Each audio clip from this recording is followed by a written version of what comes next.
Hello, world singers. My name is Tyler. And my name is Brooke. And this is It's Cosmere Cosmere Conversations.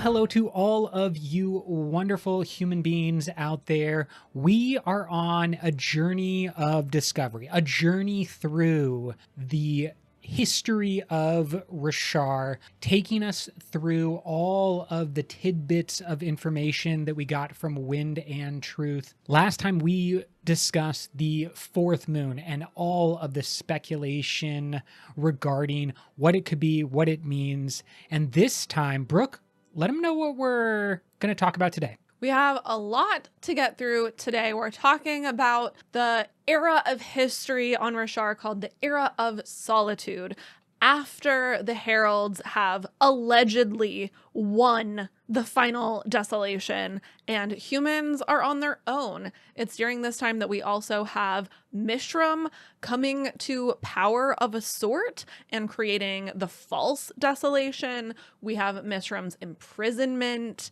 and there's a lot going on here, some of which we don't even have insight into, even after everything we've learned from Wind and Truth. And so I know that there's going to be a lot of information coming at us today, but before we dive into it, a reminder that for the next week until the first Tuesday of June, you can join up on the Cosmere Conversations Patreon, and if you join at any paid tier, you will be inserted into a raffle to win a signed piece of artwork from Katie Payne. We have had several people already join up, and we want to give them a quick thank you and shout out. Welcome to the Patreon, Patrick W., Chris D., Mithray N., and Aaron B. Thank you all so much for already joining. Thank you to our existing patrons. And a reminder, you have one more week to join up. If you do so, you will be entered into the raffle for the Katie Payne artwork. But now, to the Era of Solitude. So in our last episode, we talked a little bit about the Oath Pact and how Taln comes to be left alone on Braze. With the Heralds gone, the Fused trapped on Braze, this Era of Solitude has officially begun. This time period where humans are living to the best of their knowledge without divines among them. Obviously, we know that this is untrue, but this is why it's called the Era of Solitude. Without the Heralds or the Fused, however, the Knights Radiant and the Singers are still fighting, along with the Unmade, who are still in this conflict as well. So even though this conflict has primarily been driven and armed by the divine powers in the system, when those powers step away or are forcibly prevented from intervening, the conflict persists. Exactly. I think this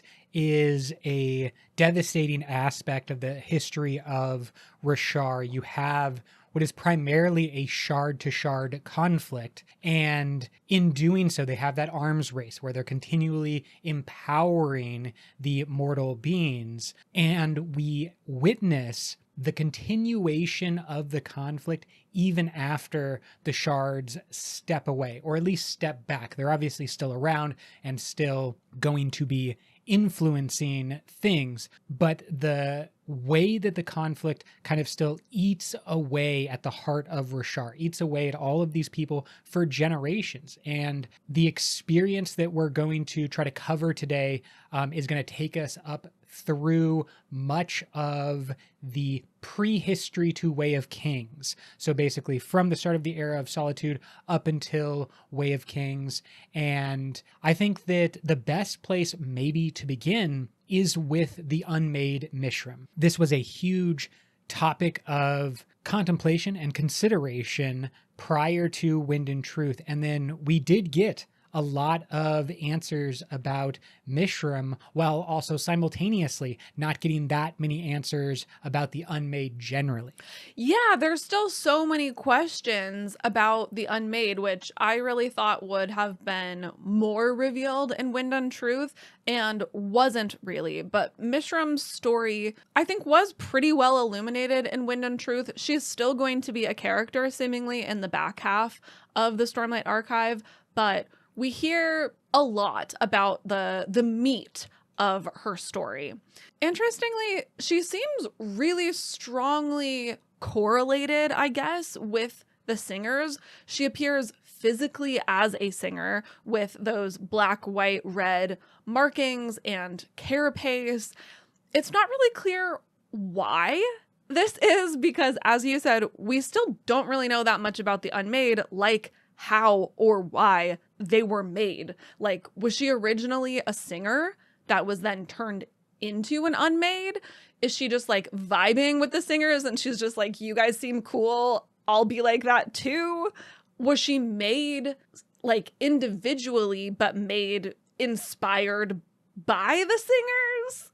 Yeah, was she a spren that primarily came into existence because of the singer population, where we think that some of the other spren were more because of the thoughts and feelings and those cognitive realm dealings of the humans? When you say spren, do you mean Unmade? No, I mean before she was You think maybe elevated, she was a spren of the singers or of the singers' design. but just like an individual spren, like not part of a group of spren, like Joy Spren or whatever. She Exactly. was just... Somewhere between the regular spren and the unique spren, like the bondsmith spren. Those are obviously like individualized spren that don't have a group around them. And so maybe the singers had something like that. Not quite as powerful, not quite as important, but then that spren being taken and elevated, and therefore having, like, carrying with their elevation the beginnings in the singer population is my speculation at this moment. Maybe. I mean, all of the bondsmith spren were made by honor and cultivation. So, and like seemingly, maybe that's what the Unmade are too. They're just like big spren that were made specifically by Odium. But we can speculate on this all day long because we don't have any answers. What we do have, though, is a physical description of Mishram that I want to introduce. It is, quote, shorter than most, no barbed carapace, no dangerous expression, an adult with alternating lines of white, red, and black. This was a spren, though. Her bare feet didn't touch the ground. Her hair strands drifted unnaturally, lifted by some unseen wind, and she emitted the faintest glow, a violet red that was only really visible if you looked at the ground beneath her where it reflected faintly. End quote. So I do want to, like, always root the Unmade back to some type of spren or closer to some type of spren where the heralds, their counterpart, are mortals that were empowered and then empowered again and empowered again, and because of their long lives have now become kind of spren-like, or they have like transitioned into something closer to a spren. I think that the Unmade, or at least Mishram themselves, maybe started as something closer to a spren, and that was then elevated to a made first and then unmade from there. Mishram, when we meet her, is very resentful that Odium has led the singers into this protracted war and is seemingly content to just watch them die in endless battles. And so she sort of appoints herself as a patron saint of sorts of the singers.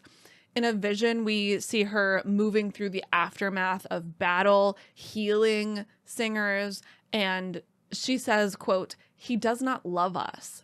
She looked to the sky as if worried. So we must love ourselves, end quote.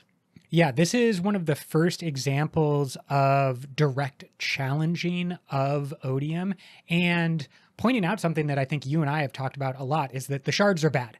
And Mishram knows that. Mishram seems to like recognize this forever war and this ongoing conflict is not her fault. It's not really the singer's fault. It's not even really the human's fault. It is she's laying blame at the feet of the shards themselves.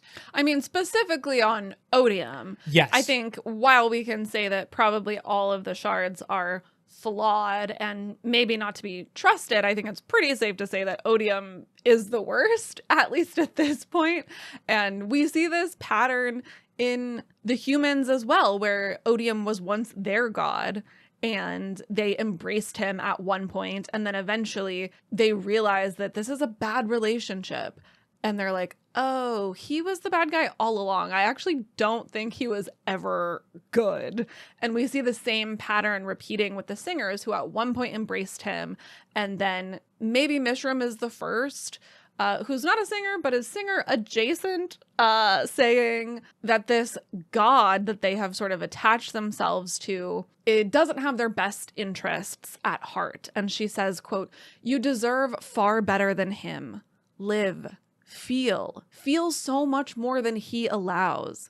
Be," end quote. I really like this one because it actually draws a parallel to autonomy, what we saw in The Lost Metal as well as all of Era 2, where there's the word autonomy that kind of supposes that each individual person can be autonomous and can like operate individualistically. However, what we come to realize in The Lost Metal is that autonomy only allows people to act autonomously if they are serving autonomy's wishes. And so when Mishram is calling out this ability to feel things that odium does not allow, I think that's important, is the god of passion and the god of powerful emotions wants those emotions still to serve him or to be directed in his way. Well, and quite literally, we've talked in the past about how although his name is Odium and he defines himself as passion, we know for a fact that there are emotions that are not in his portfolio, right? So Absolutely. to speak. And so there are quite literally boundaries to the emotions that odium is going to inspire or encourage or allow. Eventually, Mishram starts to actively seek ways to end the fighting, going as far as approaching Honor to ask if Honor will make peace directly with the singers. She says, quote, "What if we want peace?" "I cannot make peace with you," I declared, "so long as he fights." "Would you make peace with me?" the shadow asked, "if you could and he did not stop you?" "Yes," I said. End quote. Once again, demonstrating parallel things that are going on. We have the conflict between odium and honor and cultivation as well, but the people, the heralds, the unmade, the Knights Radiant, and of course all of the many unnamed people that are caught up in these conflicts, they want an end. Like, I don't know if any of this conflict exists without the shards constantly pushing it on, egging it on. Maybe conflict in general still exists. Yeah, I mean, I think they do have points of contention. They're trying to share land and resources, and that's always going to be a little bit contentious, but I'm sure there are many moments. We see several of them, but I'm sure there are many more throughout the thousands of years that this conflict goes on, where the people actually involved, the boots on the ground, so to speak, would have come to an agreement of some type if it were not for the grander powers at play. To me, that's what I always keep coming back to, is these shards are pushing everyone to conflict because it seems like they themselves, Rasa and Tanavast, have personal conflict that predates the shattering. And then, of course, that is then carried over into when they are superpowered gods. And it is, from my perspective, always just a story of tragedy. That like these little mortals are caught in the throes of the gods' conflict. And it reminds me far more of the Greek or Roman Mhm. mythologies where humans are almost like playthings to the gods. Yeah, and we see that play out pretty explicitly with Honor and Odium. Odium really leaning into that aspect and embracing the sort of meddling and the using of the mortals. And Honor eventually comes to see the damage that he's done and really regrets it and flees from it in a lot of ways. Yeah, and I'm not going to let cultivation out of this manipulation and the playing with the mortals, because obviously with Lif Dalinar and Taravangian most explicitly, she is going in, cultivating, pruning, however you want to talk about it, but she is manipulating those beings to serve her will, which Yeah. As in a lot of things, cultivation is kind of the middle ground where Odium is really leaning in. Honor tries to go full distancing himself. We talked about that conversation he has with the wind where he is like, I just have to not care anymore and, completely get out. And cultivation is in the middle. She's moderated. She picks a couple of people and she's like, I will meddle with these people. Not all of the people, just these ones. Yeah, and we don't know enough about how else she was meddling, but something that we do see in Wind and Truth is that in a moment, she's able to like call up a bunch of mortal resources, agents, if you will, that were in operation in Kharbranth. Yeah. And I don't know how many more of those people she had planned or planted across Rashar. And if, for example, Kharbranth wasn't the source of Taravangian and then Odium's power, if it was another city, did she have another group of people that was just like ready to go over there as well? We really don't know how many lives. Right, like what her network looks like. Exactly. I can't imagine that she only had a group of people around Kharbranth. I'm thinking she had like a planet-wide network, not necessarily all connected, but waiting, lying in wait for her orders. And we just happen to see the example of them being turned on and in operation around Kharbranth. So Mishram comes to Honor, and we have that conversation that we read just a bit ago, which becomes an issue for Honor later on. This is kind of a first step towards Honor's downfall, because he agrees that if possible, he will make peace with Mishram and the singers. And of course, being the power of Honor, the power sees this as a binding oath, as something that he's said that he will do, and therefore he needs to do it. Now, here is where you can sort of insert our last episode about the fourth moon, the clash that reveals it, Ahariadium, etc., Honor's emo boy episode, laying in the grass in Shinovar. All of that happens after this conversation with Mishram. And then eventually, Honor emerges from his pity party, and he realizes that in the time that he has spent laying in the grass in Shinovar, Mishram has taken up some of Odium's power from his perpendicularity and has brought herself to sort of demigodhood. And she's now able to connect to the singers and give them forms of power in a similar way to Odium previously. We don't see how this happened, why it happened. We don't know a lot of the details about this event. We just kind of come out of Shinovar with Honor and learn that it has happened.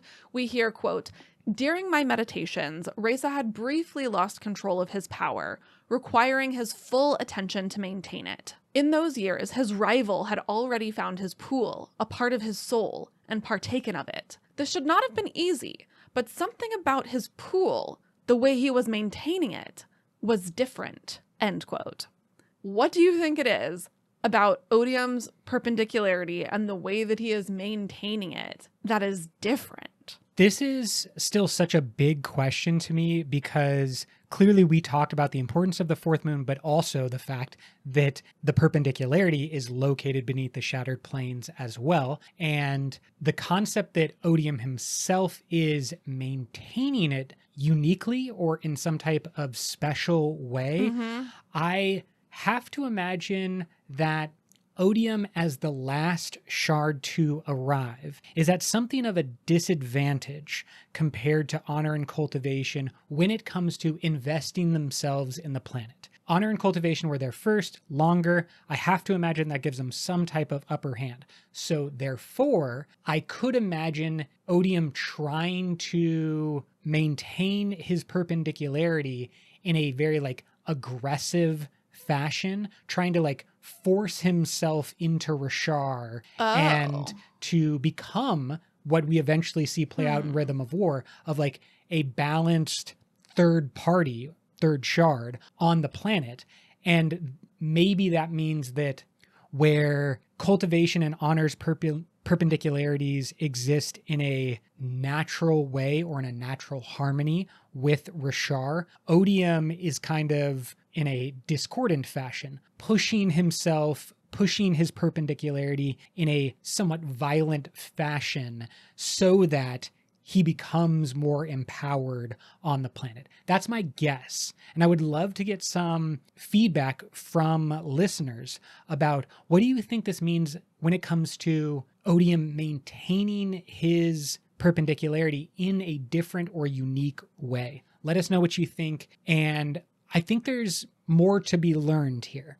Absolutely. After Mishram takes up this power, Honor sees that Reza is even more disconnected from the power of Odium. He describes it as, quote, he was even more disconnected from his power now. It hovered far behind him, the shard of Odium, drawn towards Braze, end quote. I think part of this is an effect of the Oath Pact still being in place and the fused still being like trapped on Braze by the Oath Pact. There's some attracting action or trapping action happening because of that is maybe affecting Odium and the vessel as well. But clearly it's also because the power is like kind of being split in a weird way. There's like the main vessel, obviously, of Reza, but then it has this like mini vessel in Mishram who has taken up a semi-large portion of it. And not to get too far in the future, but we also think that something similar is going to be done by Ishar in the far future when it comes to like him taking a little bit of power as well from Odium. Mishram, I think, is like the larger example and the more obvious example. And I would think, though, if an Unmade can do it, a Herald can also probably do the same type of siphoning of Odium's power. And I'm wondering if it's like a weakness that Odium is trying to overinvest themselves in Rashar to like catch up to honor and cultivation. I mean, I think it's a weakness of kind of every perpendicularity, which is why they are often hidden, which is why, you know, the pool on Scadrial was hidden underneath the palace, and Cultivation's pool is like high up in the mountains, really hard to reach for humans. I think they are purposefully, as much as they can anyway, trying to keep their pools away from people, because as we've seen, a person can just walk into it and like take up some power. Yeah, and they can serve different functions. The Well of Ascension functionally becoming a prison for Ruin, which indicates that the well is almost separate from Ruin in some fashion. That it's not purely Ruin exists, the Well of Ascension is his well, and therefore he has full control. That's not the case. Like, the Well of Ascension is somehow able to encompass Ruin, which to me says that there's a little bit of separation between those two things. Almost like an avatar, in the sense of like siphoning off some of your power, and you know what happens to any power in the Cosmere over enough time, it starts to develop its own sentience and huge wells of power like the perpendicularities. I wonder how much like control they have of themselves, or like they start to see themselves. I don't think they would be sentient in that same way, because they are still connected in some way to the shard itself. Definitely. I think Yeah. I'm being hyperbolic in that like description, but there's a question to me of like, I don't think they are, even though we call them cultivations, perpendicularity, odiums, so on and so forth, I don't think they fully belong or are the same thing as the power itself. I think there is some type of key separation between the perpendicularity and the vessel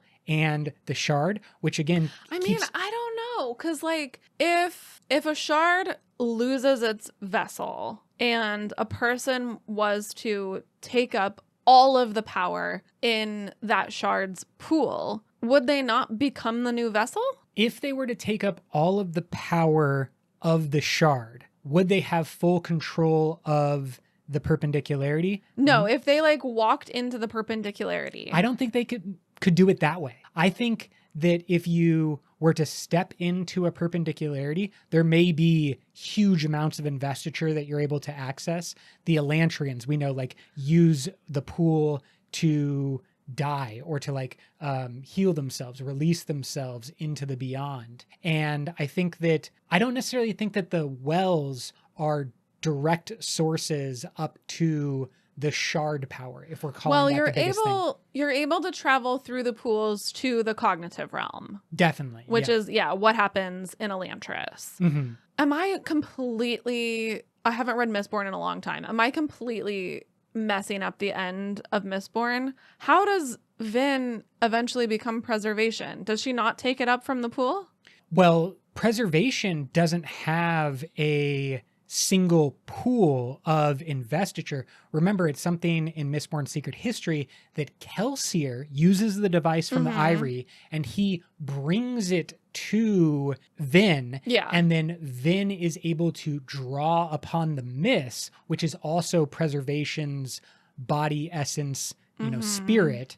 And so like she draws in the power from multiple sources rather than just like steps into a pool and then becomes the shard of preservation. And so that's what I'm saying. I'm introducing this like separation between the perpendicularities and the shard power as a whole. I mean, there is a difference, but I think what we can see with Mishram is that there's also overlap, because Mishram takes this power and it has an effect on Reza, the vessel's relationship with the shard power. Mishram taking up the power sort of introduces this idea to the shard of Odium, the power of Odium, that it could have a different vessel. And we hear several times that the power actually likes her better. Yeah. That's like, she is a better vessel for me. So these things, like, they are connected in some way, but there is some differentiation in exactly how they are functioning. But because Mishram has taken up this power and ascended to this kind of demigodhood, she now has the power to capital C connect to the singers and do the same things that Big Odium was doing, granting them forms of power. But Odium himself, Reza himself, is not in the picture anywhere as this is happening. And this is going to lead us to the false desolation because there's still ongoing conflict. Mishram now acting as the primary figure in the war between the Knights Radiant and the singers who have forms of power granted by Mishram. And her physical structure also changes as well. We have this, quote, "Her entire figure smoldered, wisp of dark light rising from it, the edges fuzzy. She was made, it appeared, entirely of black and dark red smoke, and her eyes were golden," end quote. This is the first time that golden is used in reference to Mishram, and we know that golden has long been used whenever Reza Odium shows up. Yes, exactly. So I think this is the indication that she is in possession of that power now. She says, quote, "I stepped into God's role. I took his pool, his perpendicularity, and am tied to every singer who holds a form, to every spren, to every fiber of Rashar, end quote. Importantly, we also have this other description that reminds me very much of what we've been talking about with the heralds and Taln and Ash specifically. Here it is, quote, "The tones had chosen her. The planet was aligned with her," end quote. I have so many questions about this. It seems in the way that it's described that this is something that is uniquely happening to Mishram and not something that is true of any shard vessel. Exactly. I do think that this is unique to Mishram, and it's specifically not true about odium, and I don't think it's true about honor or cultivation necessarily. Yeah, I think that the power of Rashar is something completely 100% different from any of the shards or their vessels. And as I've speculated previously, I think that Taln might be our best example, other than Mishram, of the power of the planet being in alignment with a person. I disagree. You disagree with which part? I don't think that Taln falls into that category. I think that perhaps Mishram has this special place because she was originally a singer and therefore a native person of Rashar, now ascending to godhood, and therefore that is the alignment that's happening. She's not an alien. She's not a stranger who has come from outside and like assimilated to Rashar. There's an extra step with her, or an extra quality that means that she is even more intricately tied to the planet and the power of the planet. You may be correct that Mishram is actually above Taln. I think we have discussed in quite a bit of detail how the heralds have access to the powers of Rashar outside of their honor given powers, or even previously their odium given powers. And I was speculating that of the heralds, Taln was most in alignment with the powers of Rashar, but you could be correct. Mishram might be the most anyone has ever been in alignment. Yeah, I think that that's possible, that Taln would be kind of the best of the heralds in that respect, that he has sort of assimilated the most to Rashar. Right. But, assimilating is never going to be the same as being of that planet. And I don't know, like, if Taln were to ascend to a shard, I don't know if he would have this intimate connection to every spren, to every fiber of Rashar, be chosen by the tones and aligned with the planet. You may be correct. I think that Mishram's example, and obviously being so deeply connected, she has more feats, right? She has more demonstrable feats of connection and alignment, of working in harmony with the powers of Rashar. But Taln also has feats. He also has some examples, as do all of the heralds to some degree. So we know it's possible for them to be in alignment. I would argue... We know it's possible for them to temporarily access power. I think that's a very different thing. It's letting a friend come over and borrow some sugar.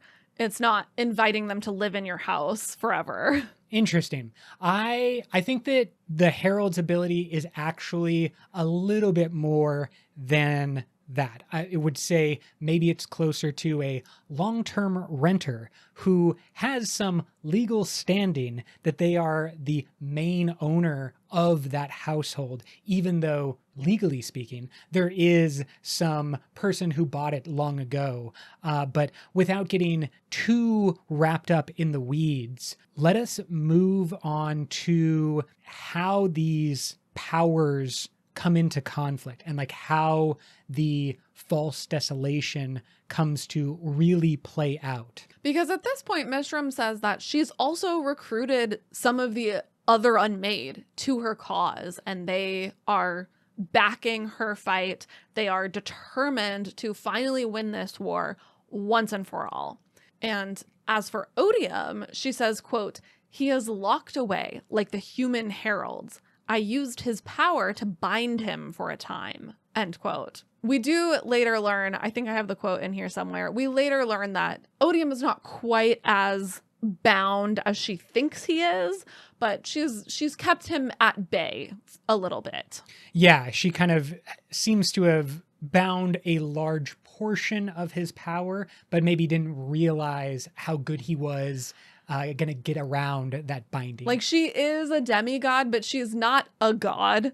And when Honor looks at it, he's like, "Oh, you didn't see the whole picture, my friend." And that's going to come up because Honor and Odium are still going to be interacting and like having an understanding among the shards. Right. It's not as if Mishram has actually replaced Odium, and that's important to remember. Yes. During this time, there are the people who will eventually become the listeners, who reject her godhood and reject this call to continue fighting. They say, quote, "I rejected him, but not to replace him with another war," end quote. They also notice that there is something different happening with the forms that they're being given through Mishram's capital C connection. One of them says, quote, "Something is wrong with all forms lately," a female in said. "You can all feel it, can't you?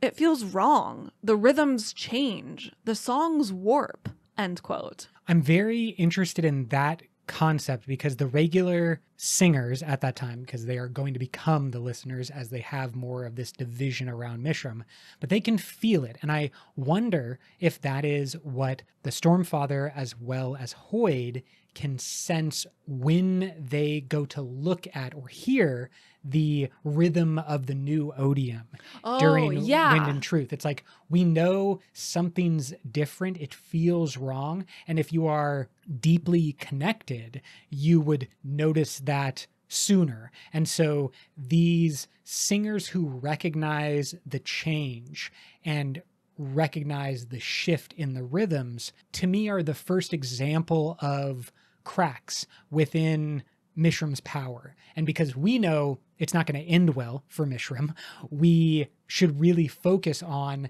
the group of people who were able to sense it before others. Yeah, I think that this is, as you're saying, an early example of the way that the rhythm or the tone of a shard changes with the vessel, which is something we discussed briefly in our music theory episode recently. Either the rhythms and the songs are changing because Mishram is holding the power and it's like changing to her unique rhythm, or songs are warping because it's like trying to have Mishram's rhythm/tone and Race's rhythm/tone like at the same time, because they are both wielding the power of Odium. Yeah, so the power of Odium is kind of caught in between these two vessels. Obviously, there's an appropriate vessel, a capital V vessel in Rasa. Yeah, and then like a fake vessel. Yeah, an interloper of sorts, but it's an interloper that the power of Odium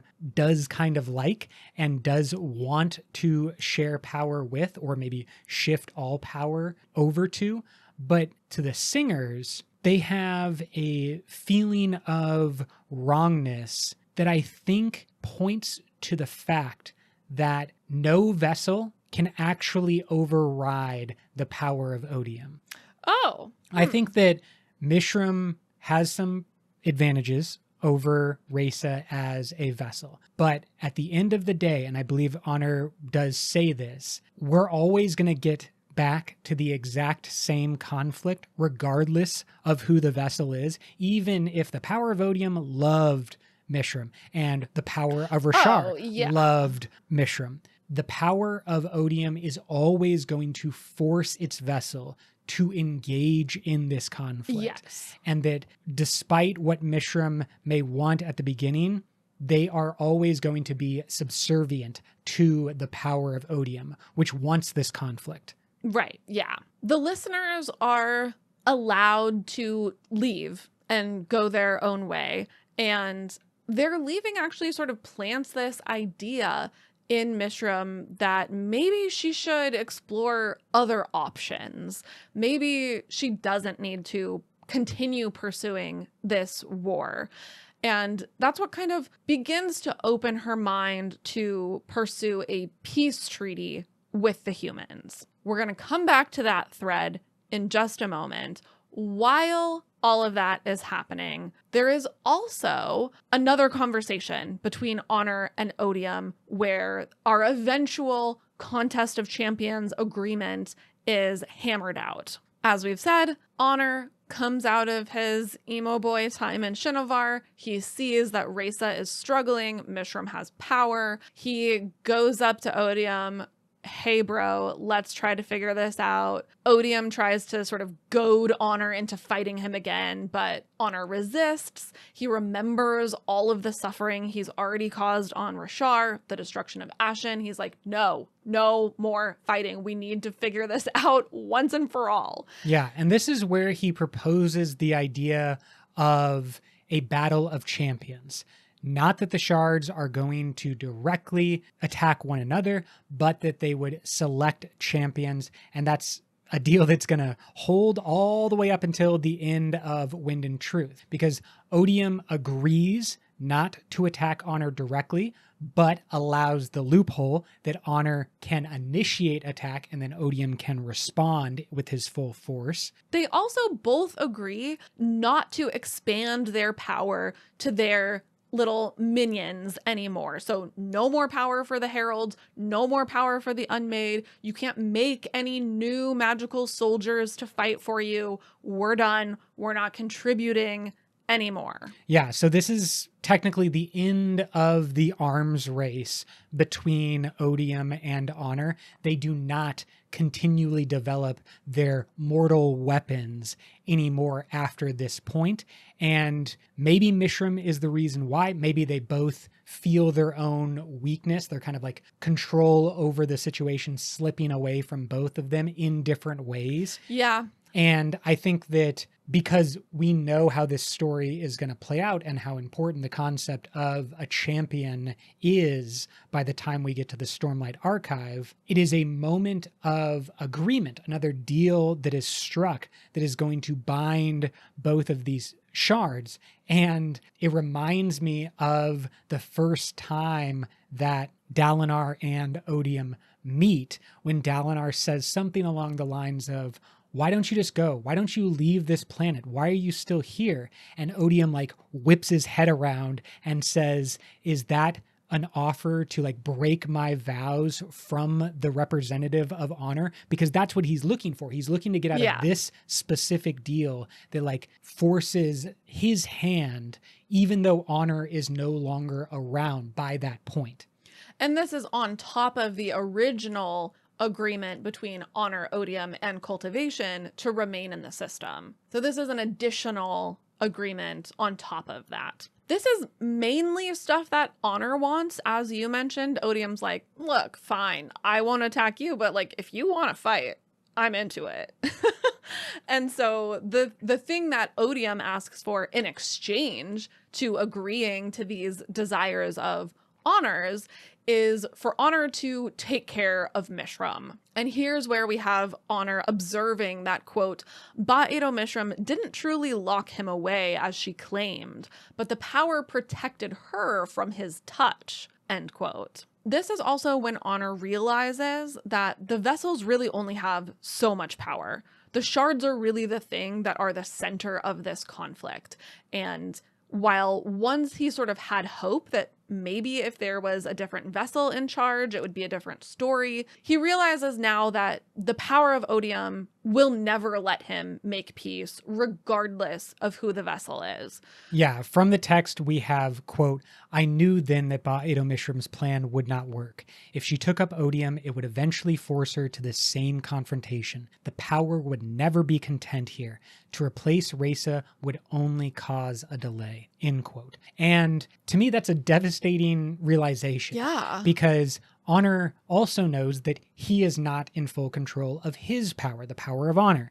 And the recognition, the understanding that no vessel is really in control of any of these power, to me is one of the most important takeaways from Wind and Truth. I don't think that any of these shards are in a great position, even the ones that might seem, really great or seem to handle their power better. I think they're all dealing with some version of this description right here. The powers want what the powers want, and the powers will always win given enough time, regardless of who the vessel is. Yeah, I think that's right. And just to place us in time, we go from about 4,500 years ago, that's the last desolation, to 2,000 years ago when we have the false desolation and this conversation we assume is happening right about the same time between Honor and Odium. During this conversation, Honor either lets slip or purposely tells Odium that, quote, "Kor knows of a way," I whispered to Reza, "a method to capture and hold a powerful spren. I will teach this method to the bondsmith," end quote. Yeah, he says that specifically because this is the deal that they're making. Odium says, I will agree to your deal of champions, your contest of champions, if you take care of Mishram. And Honor says, okay, yeah, I can do that. I can figure out how to make that happen. Yeah, he can do that because Kor knows how to do Yeah. that. And I think Kor has already used that against Rishafir, who is captured previously using this method. You think cultivation does that? I don't know if cultivation is doing that as purposefully as we're going to see with Mishram. I think it's in the text that Malishi captures Rishafir probably after they capture Mishram. Oh, I thought this was she knows of a way because she's already done it. No, I think she's just figured it out in like her own study. Theoretical. But Honor is the reason that it gets to the masses. Not the masses, but The gets to bondsmith. the humans. Right. Okay. I might have mixed up that based on the description. I thought Rishafir was captured first, and that's the example. He's like, I know this works, and we can also do it with Ba-Ado-Mishram. But I you might be right. think Mishram is the first instance, and then Malishi is sort of like, well, it worked with her. Let me go get the rest of them, and just like takes that technology out on a Unmade capturing spree, basically. Well, interestingly, we're going to see this on display, and we actually, for the readers, see this first on display with Dalinar capturing the Thrill. The method of capturing is identical functionally between all of these different examples. It is about attracting the spren with something that they want, attracting the Unmade with something that they want, being in alignment yourself with the spren or the creature that you are trying to capture, and then creating that vacuum effect that draws in the power to the large gemstone in these different instances. And we'll talk about how Malishi does that in just a little bit. Now, Honor has agreed to do this, or should I say, Tanavast has agreed to do this, and Honor the Power is pissed. It's very upset because now Tanavast has agreed to conflicting alliances. He has promised Mishram that he would make peace with her, and then he's now promised Odium that he will get rid of Mishram, which is not making peace with her. Of course. This is Kaladin's issue in Words of Radiance. Exactly. Two different bonds that are conflicting with one another. It is the most damaging thing that we see happen to Syl, and almost kills her and almost severs their bond. And that is playing out with Tanavast and the power of honor. It was already weakened. It was already like we see so often in Wind and Truth, a little disagreement between power and vessel. And early on, Tanavast the vessel keeps saying things like, I'm the god, I am in charge, I'm all powerful, and my will be done. And this is the breaking point when the shard power says, nah, I'm in charge. I'm the one that is going to decide what is acceptable and what is not acceptable. I think what Dalinar introduces is that even though the shard powers are more potent and more capable than the vessels, they're not all-knowing, and they're not necessarily right in the thought process that they have. I wonder if there is far more for the power of honor or any of these shard powers to learn about what it means to be themselves as shard powers. But that's a topic maybe for our next episode, when we really look at that moment of the end of Wind and Truth, the birth of Retribution. And so let's focus down on how this deal between Honor and Odium is going to play out, because it involves the Bondsmith and the Recreance, the end of the Knights Radiant.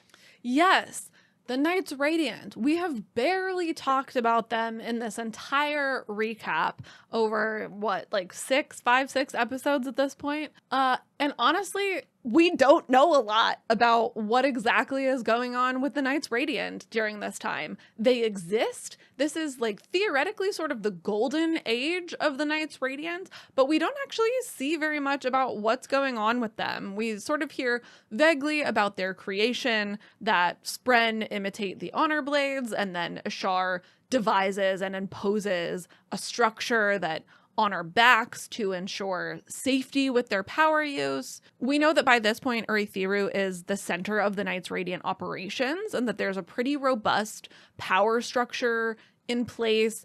There are, communications between the 10 kingdoms or regions that are connected by the Oath Gate. So there's sort of this elaborate structure that has been built around this central pillar of the Knights Radiant. It's also around this time, when Mishram is making trouble, that the Knights lose the tower, lose Urithiru, or flee from Urithiru for still unknown reasons. Yeah. Malishi says that the protections of the tower are failing. And obviously we kind of know what that looks like from Rhythm of War, and we witness how the power kind of needs to flow through the sibling. So we understand in Wind and Truth that's probably what it was like prior to, and then it over time became something like it was in Rhythm of War, or at least that's the direction that it was going, a kind of like shut down forever tower.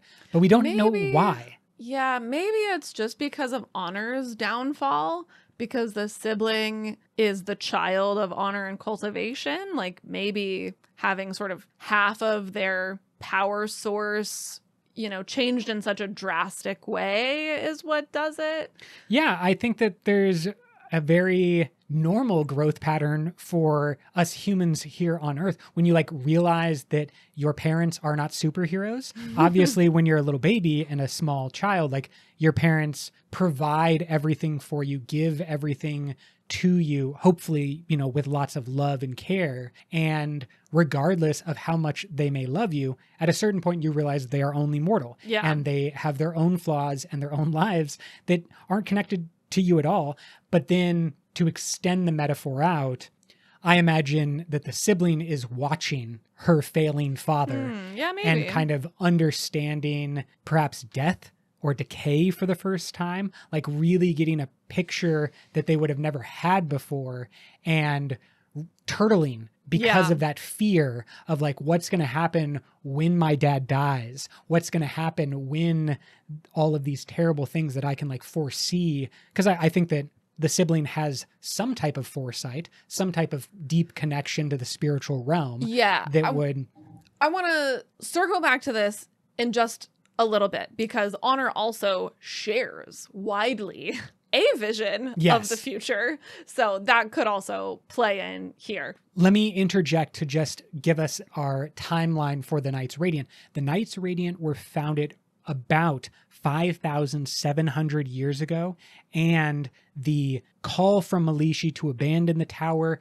and the eventual recreance are all occurring right around 2,000 years ago. Yeah. So the Knights Radiant existed for over 3,000 years as an organization, obviously growing in power over that time, but that's just putting us in context for the rest of this conversation. At this time, when Honor is coming to Malishi with the knowledge of how to imprison Mishram, the Knights Radiant are beginning to argue more amongst themselves. There's more interfaction conflict. From the text, quote, Malishi looked to me. We need help, Lord. The Radiant squabble. But a war could unite us again. War never unites, I snapped. Men might align briefly out of terror, but nothing more. End quote. Strong agree. Yeah, I think that's agree. like a really good line from Brandon there, and a really great understanding of this problem. Like an organization designed to fight wars, an organization designed to, quote unquote, protect, but then the powers pull back. They are left still squabbling, carrying on that conflict, perhaps unnecessarily. And to your point about sort of generational relationships and what gets passed on between generations, I'm imagining, sort of the heralds as the parents in this circumstance and the Knights Radiant as their children.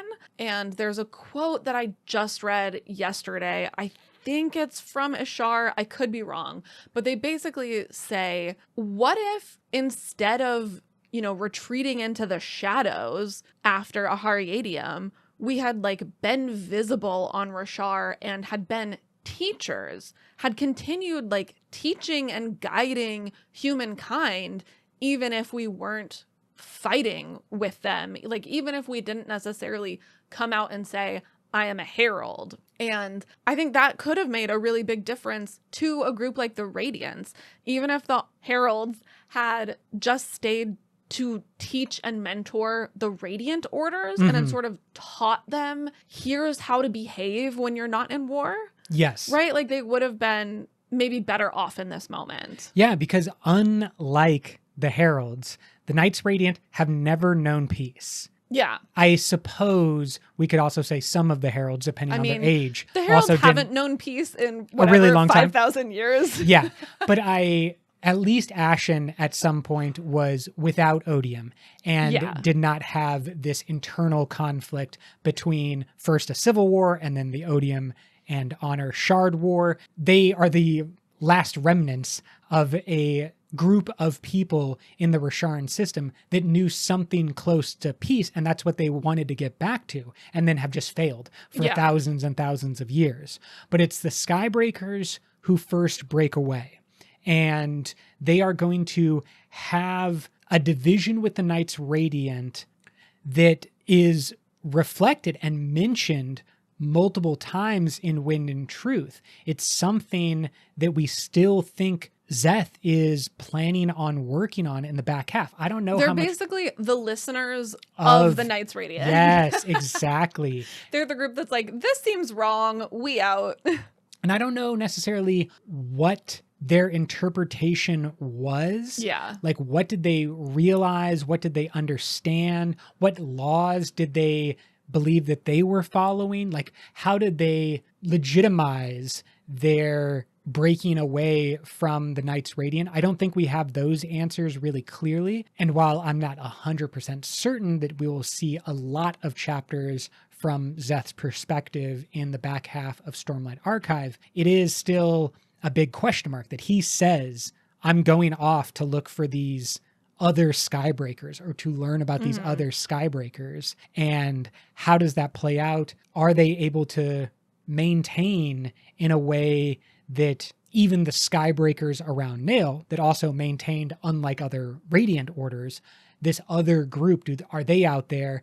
Maybe they're just going to have a Will Shaper Skybreaker meetup. It seems like the most unlikely of combos, but the Will Shaper Spren, the Light Spren, seem to have found their way over to the listeners, the last listeners, and have really bonded with that group. I wonder if there are High Spren who are and have been operating with a secret organization of Skybreakers this entire time. Well, yeah. I mean, I think that's exactly what has been happening. We just don't really know where they are or who those people are. There's a lot of questions there. But at this point in our timeline, even though the Knights Radiant are kind of struggling and fighting amongst each other, there is a group of humans and Knights Radiant who are in peace talks with some singers who are at least like attempting to see if this conflict can be resolved and the war can be ended. At this point, both Odium and Honor have been absent from direct action in this conflict for thousands of years. Honor is said to speak with Malishi, but other than that, he does not interfere at all. No one else like sees him or talks to him. He just has this one outlet now. And the key representative that we meet in Wind and Truth flashbacks is a windrunner named Gareth. Gareth, to me, is the proto-Kaladin, the version of Kaladin that existed at this time. He's trying to do the right thing. He makes a terrible realization, and I think it's the exact same one that Kaladin vocalizes multiple times in his own arc.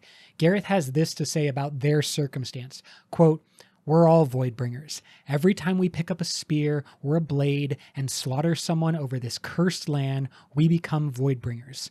Singer or human, it's the same. That's the void, Malishi." End quote.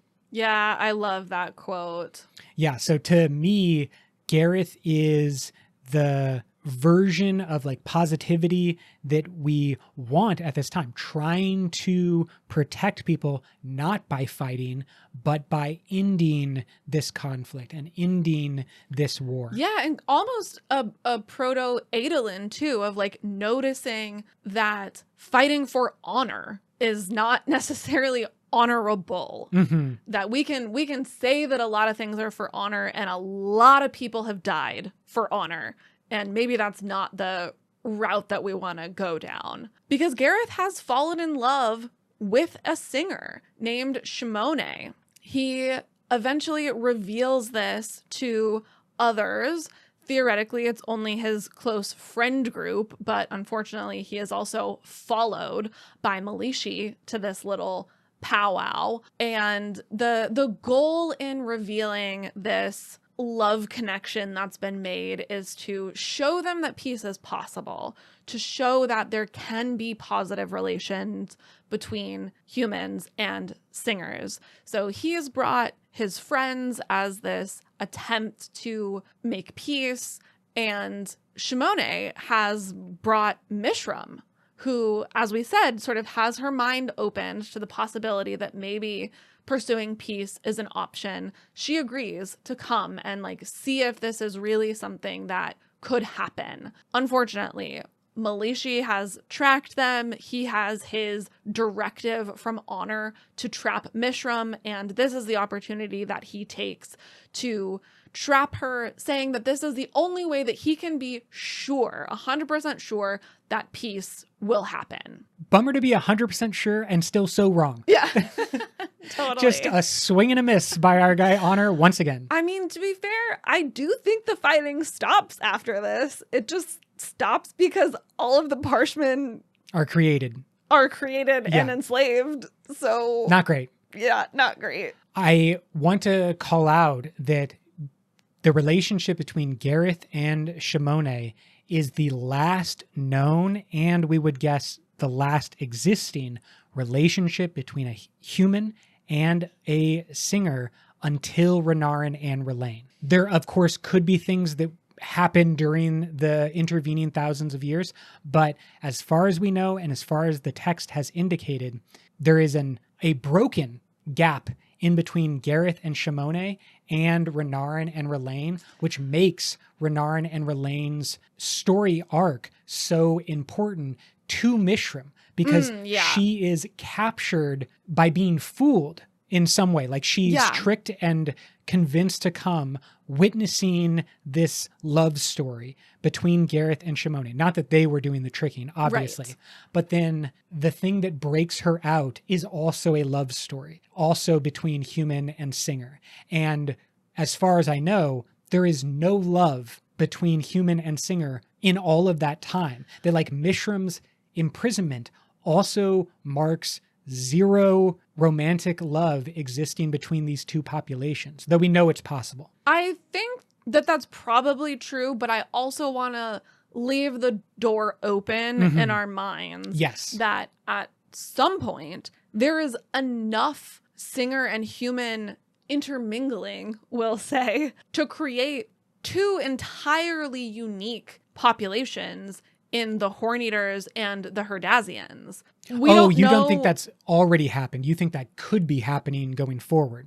Well, that's what I'm saying. We don't really know when exactly Got you. that would have happened. Was that like very early on when humans first came to Rashar? Was there, I mean, we don't really see in the text any times or places where there was enough goodwill between the populations for something like that to happen.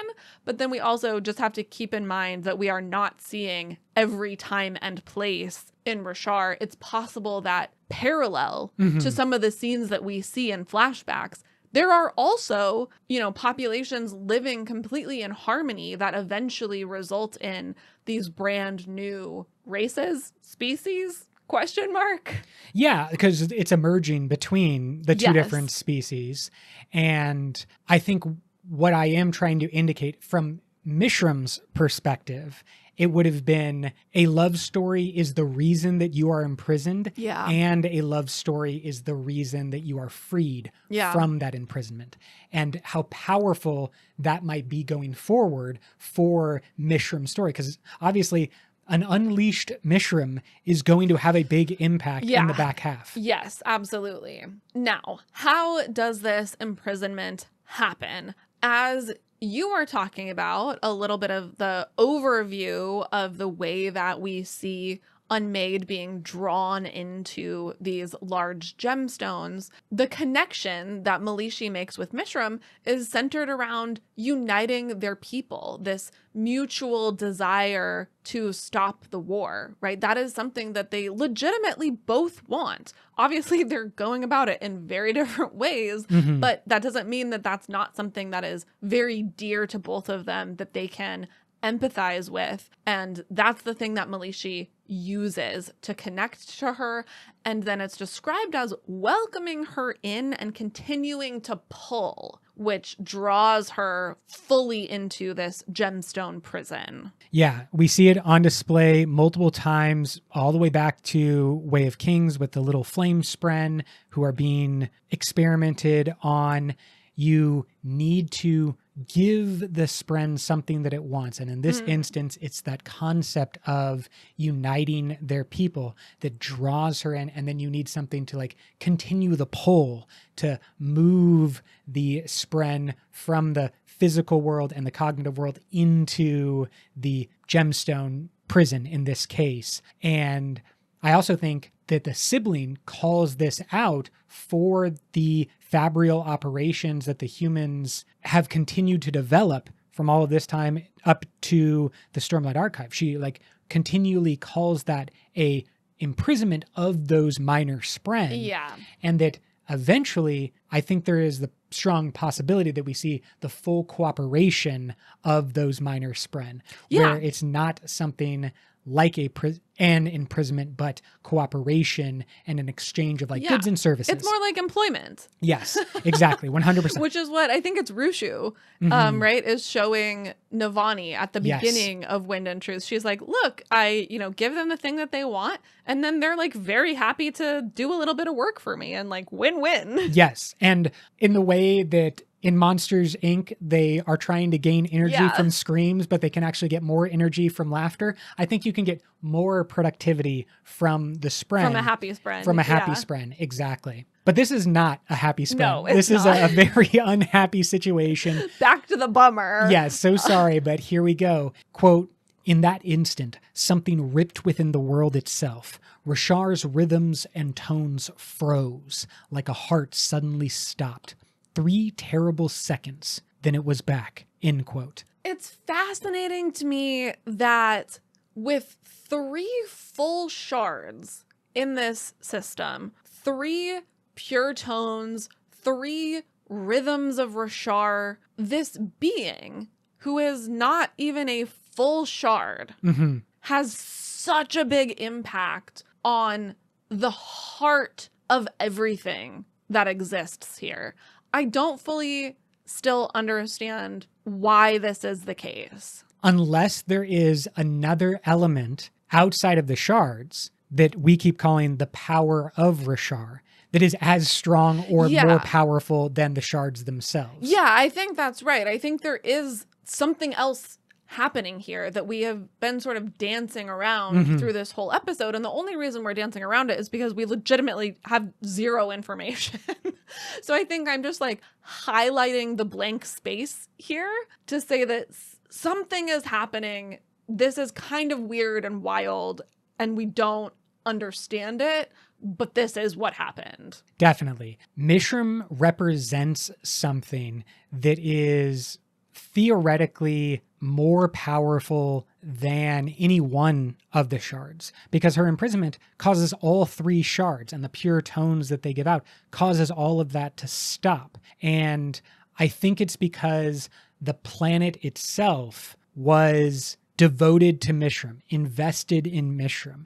It was tied up and interconnected with Mishram and what Mishram was doing. And therefore, the ripping sensation. And anytime that I see the word ripping or tearing, it reminds me of the descriptions and the creations of cognitive shadows and the death that occurs in order to create a cognitive shadow. It's almost always described like a ripping sensation, as if the soul is being ripped out of the body, or the cognitive element is being ripped out from the physical is left behind, the physical dies, and then something else happens to create that cognitive shadow. In this sense, the physical body was the planet of Rashar, and Mishram was almost like its cognitive self, that it had kind of like tied and invested itself into this thing and then ripped it apart. And it's going to leave a devastating scar across the entire planet and all of its people. Every fiber is going to be impacted by this event. Yeah, I mean, I don't know. On one hand, that sounds really stupid, right? Too dramatic. Yeah. But then on the other hand, yeah, I mean, she's described in such intense terms as being so interwoven with every aspect of the planet that like maybe that isn't being over dramatic. I mean, obviously the planet still exists and it still functions in a lot of ways. Like Spren are still alive and doing their thing and whatnot. So there is still life. It's not like the planet is just a lifeless husk now, but we get at least a little bit of a taste of the difference that it makes when Mishram is later released. So I don't know. This is another one of those things that's just still a question mark, unfortunately. Of course, the other thing that happens as a result of this imprisonment is the singers. The effect on the singers is that they are all made into parshmen. They lose their forms. It's quite gruesome and painful for them. Not only are their bodies changed, but as we know, their minds are altered, are dampened. They're sort of imprisoned in their own bodies in a way, in their own minds. Yeah, that always stands out to me. I think it's from Oathbringer, but maybe Rhythm of War, when Kaladin has a conversation with the singers that have been recovered, and they are basically like, you've been a slave to other humans, but I was a slave within my own mind, like screaming to get out. Yeah. What could be more horrific of a punishment? I mean, that's like an episode of Black Mirror, but to an entire population. Like it's a torture when it's shown to us in a Black Mirror episode of like, this is what we do to a criminal or someone that we don't like. We put them in a mind prison, and a mind prison is exactly what happens to every single one of these singers, with the exception of the listeners. Yes, because they had already abandoned forms. They already didn't have forms, and so they were able to maintain some semblance of autonomy or cognition. This event is too much. This is the breaking point for the power of honor, the shard of honor. This is when it fully rejects the vessel of Tanavast. It basically tries to eject him. It's like, nope, get out. Tanavast doesn't want to let go. He wrestles with the power. He tries to make it see the difference between something that's honorable and something that's good. He kind of does what Dalinar later tries to do and be like, hey, let me try to like reason with you and make you see that what you think is honor is not always honor. But the power is not able to understand that. And moreover, it thinks that Tanavast's actions are neither good nor honorable. And so it's like, I don't even care if those are two different things. You're out. You're neither one. And Tanavast has to be honest with himself that the true self inside of him agrees with the power of honor. There is, maybe his conscience, we can call it, or just the true person that he is inside, who kind of looks on the actions that he has taken over these last 1,000 years that he's been a shard and says, yeah, actually, I was kind of being a jerk and I was wrong. This moment is very important. It obviously sets up the breaking between Dalinar and Honor's power, as you talked about at the end of Wind and Truth. But I think this is also our saving grace. This moment is important because the power of Honor is no longer held by Dalinar. It's held by Taravangian. I've said multiple times in our post-Wind and Truth conversations that Odium had a moment, Teravodium had a moment when everything was in line, when the power of Odium, when Taravangian's hyper-intelligent side and Taravangian's empathetic side, all of those things were in alignment. And for a moment, I thought it was the most dangerous and most powerful thing in the entire Cosmere. And now it's holding the power of honor that has had multiple examples of vessels failing it and vessels doing things that the power of honor disagreed with and rejected both Tanavast and eventually Dalinar. I think it's going to be the downfall of Taravangian. Like, he basically picked up his own worst enemy. I don't agree. I think that's a really optimistic take. Yeah, it's optimistic, but I don't understand how you get out of it unless it comes from within, because obviously there's no one shard other than Harmony who even stands a chance of direct conflict. Dawn shards, my dude. Dawn shards could be an unraveling point, but I think that what Dalinar did is described eventually as a genius maneuver by Hoid, because it forces the hands of everyone involved, including the other shards, to pay attention to what's going on. Yeah. But I think the actual genius of Dalinar in that moment is that he talked directly to the power of honor and said, you need to learn. You're not going to learn it from me because I'm about to die. You need to learn on your own. And I think the power of honor has these examples in the past and then with Dalinar that are going to force it to recognize the true evil of retribution. I appreciate your optimism. I don't think it's gonna You're not usually the optimistic one, so this is really surprising me. I want to say, I don't think it's going to happen immediately. I don't think we're going to pick up in Stormlight 6 and be like, hey, Honor totally abandoned that retribution dude. Yeah, I mean, the whole time we've just been seeing how Honor doesn't care at all about what is honorable. It only cares if Taravangian does what he says he's going to do, and I don't think that's going to be a problem. But our retribution episode is not this episode. We've got Tanavast wrestling with his power. Tanavast says that this break between vessel and power causes every bond that was made in his name to become, quote, corrupted. I don't know what that means, and it's not fully described or explored. Do you have any thoughts on this? Other than the fact that corrupted has often been used across the Cosmere and sometimes even given like the red mist of autonomy, that we are hyper-focused on any word corrupted.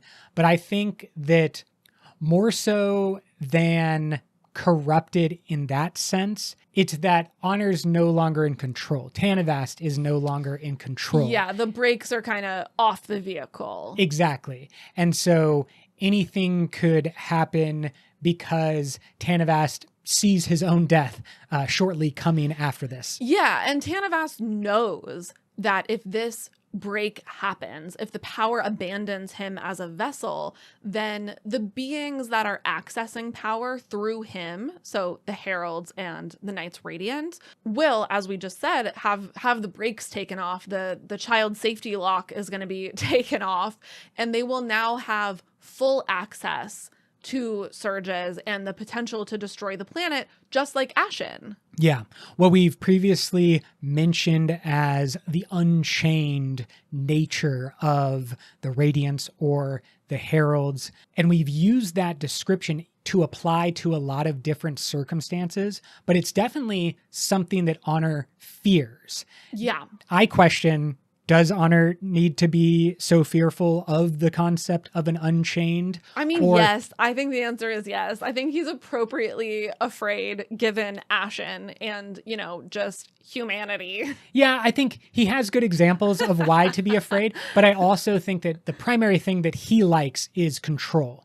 Rules, restrictions, binding people to do his will. The power, yes. That's what the power likes. In this way, it just happens to be aligned with what Tanavast wants, which is to protect, basically, to guard against a catastrophe. Yeah, I think that the powers of Rashar might have ways of checking the thing that Honor is afraid of, the unchained nature of these powers. Why? I don't understand why the shards would care at all. Like, just the power of the shard. Why the power of the shards would care. I don't think the power of the shards would care. I think the power of Roshar would care. I think that that this third thing, this other, or I guess fourth thing, the fourth moon, one could say. Oh my gosh. I think that if we go back to our music theory episode, there's an orchestra going on, and the conductor might be really afraid that you've got little Tyler can't play his instrument, is just going to blow the French horn super loud at the inappropriate moment, being an unchained French horn player. But the harmony of the entire orchestra kind of forces little baby Tyler to not go off on his crazy unchained nature because he wants to exist. You're questioning this both in like, what does little Tyler do? And also in my theory. Exactly. I'm like, this metaphor is not working the way you think it's working. I think the point in that metaphor is that is definitely not going to stop little Tyler from standing up and blowing his French horn. That's the fear that Conductor Honor has, that like all of the Radiants are just going to stand up and destroy everything that everybody's been working on with a moment of unchained power. And I think that there is a harmony that may bind the Knights Radiant because they are doing their power operation via the Spren. And that's important to remember. The Spren are the thing that regulate the Knights Radiant. Yes, I think that's right. And I think we've talked about that quite a bit. The Knights Radiant sort of being a better version of heralds because they are governed by Spren, and the Spren are able to be picky and choosy about who gets power and how and when and why and all of that. They are sort of acting in place of Honor in that circumstance. But this, of course, leads us to the Recreance. In the sort of throes of this existential decline that Tanavast / Honor is experiencing, in, quote, a moment of terrified weakness, end quote, Honor shows the Radiants a potential future wherein the Radiants destroy the planet with their powers, just like Ashen. And in this moment, he neglects to offer any kind of context for this vision, like, notably, the fact that this is a possibility, not an absolute, which is just the cherry on top, our last, thank goodness, instance of Tanavast being a bad dad. From the text, we have, quote, "They all saw it, every Radiant on Rashar. What could be, a reminder that their powers could utterly lay waste to an entire world. It had happened before. You, Honor said, are destruction incarnate. You are as dawn shards. You will soon become surges unbounded, as I cannot watch you any longer. The Radiance will end this planet." end quote. Now, Honor's dying. Tanavast is dying. The end of Tanavast is ever approaching. And as you said, this is a moment of terrified weakness. It's the last throes of panic of that, oh, I gave you all this power and I gave you all these rules, and now I'm not going to be around to maintain or control the things like I thought that I could, which means, obviously, y'all going to destroy the whole planet. Yeah. Which is very type A of Tanavast. Bad dad. He's like, I'm the only one who can do it. I'm the hero of ages. I control all of your bad urges. And without me, you do not exist. Obviously, a good parent hands off responsibility to their child. They don't actually say, like a helicopter parent in the worst fashion, like, I'll just take you through every little step and I'll make sure that you get And if I don't, you'll destroy everything. You'll destroy everything. It's like, no, I'm my own person, Dad. They might spill their juice, but you know what? It's going to be fine. Yes, they can clean up. They can learn how to clean up their own mistakes and to balance out their own problems because they have their own wants and desires independent of you, Tanavast. And that distinction, I feel, is most on display with cultivation and honor specifically. Cultivation is much more comfortable with a little bit of pruning and then let you grow. Yeah. And honor is like, I've given you power. I've given you rules. I'm in charge. If I'm not around, then you are going to destroy everything. And it's just like, maybe you could be right. And that's the thing. This is a possibility. Yeah, it is sure. a real fear that Honor has. But then he injects his fear into every single Radiant, and that will spell destruction. And this is basically his final action before he fully separates from the power and in some ways becomes the Stormfather, which we're going to have an entire Stormfather episode if you are wondering why we haven't talked about it at all. It's coming. As Honor/Tanavast is unraveling, there is one final confrontation with Odium. Odium believes that because Tanner or Tanavast is no longer Honor, Odium is going to be freed from the oaths that bound him to the planet. He is wrong. And Honor says, quote, "You think if I am defeated," I whispered, "our agreements don't hold? Reza, you made a deal with the divine sense of honor and duty. It will not let you go as easily as another might." End quote. And so the agreements that they have made continue to bind Odium to the planet, as well as keep him in the agreement for the Contest of Champions. This concept, to me, brings into question why he is so fearful about the Knights Radiant. He is saying very clearly to Odium that even if I'm not around, you are still bound by the promises that you made. Why is the same not true about the Radiants? Or why does he think that the same is not true?